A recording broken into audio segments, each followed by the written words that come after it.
Well, your number one for hip hop and R&B is your homie CJ the DJ, and right now she got the world on social media. She got the club going crazy. Miss Erica Banks, how you doing? I'm good. How are you? I'm good.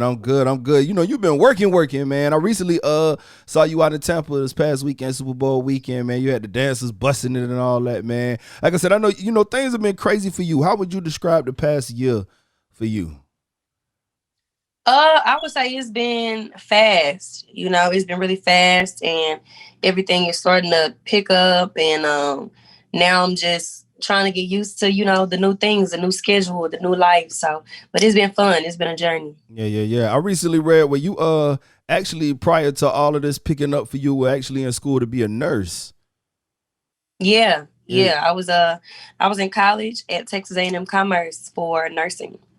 Yeah. So, like, at what point did you decide, what, I ain't even about to try to do both. I'm gonna just go full fledged with this music stuff. It was my sophomore year. It was the fall of my sophomore year where music was kind of getting in the way of school. So that's when I was like, okay, well, I have to pick one. I dig it. One thing I also dig, man, about your campaign is just like how you stay above all the negativity. I mean, like I said, things been moving for you in the past year, and there's been a lot of people who tried really hard to hate on you, compare you to this Oh, yeah. artist and that artist and stuff. But I mean, now a lot of people having to change their tune, you know what I'm saying, especially when that busted comes on. I want to ask, how do you go Yeah. about being so unbothered by the things that people say online? Because I know a lot of artists can't really do that. Yeah, with me, I look at it like I'm never gonna see these people in real life ever. These people would never say this to me directly for real in person if they saw me. So it's like, why even give them that energy? You know what I'm saying? These are people that's probably in a whole nother country that I never even visit. You know what I'm saying? Like Yeah. I don't. Yeah. So I just look at it like that. Like I don't know them people and they don't know me. So. How do you feel when people like compare you to other rappers? I know people stay hitting you with the comparison to Meg because y'all both out of Texas. How do you generally feel when you hear people compare you to this artist or that artist? I don't feel away. I just be like, oh, that's not surprising that they said that. You know what I'm saying? So I don't feel a way about it.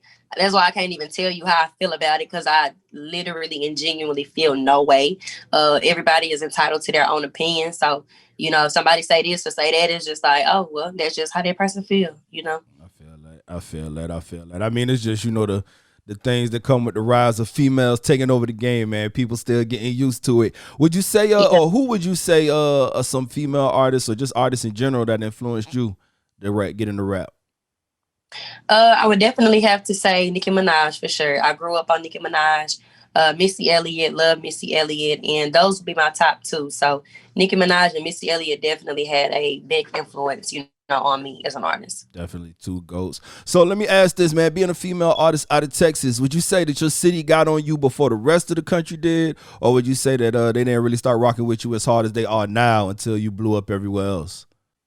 Nah, my city has always supported me since day one. Dallas has always been behind me, super strong, and they're still there, just as strong. So it wasn't a thing where they weren't supporting me and now they do. Now there's been a couple of people or individuals, that are just now hopping on that weren't really on before. But as far as the city goes, the city has always been behind me. Yeah. Well, whether they hate you or not, man, they can't escape you. Busted everywhere on the radios, on social media. I heard that originally you weren't feeling that song too much though. What made you decide to run with it?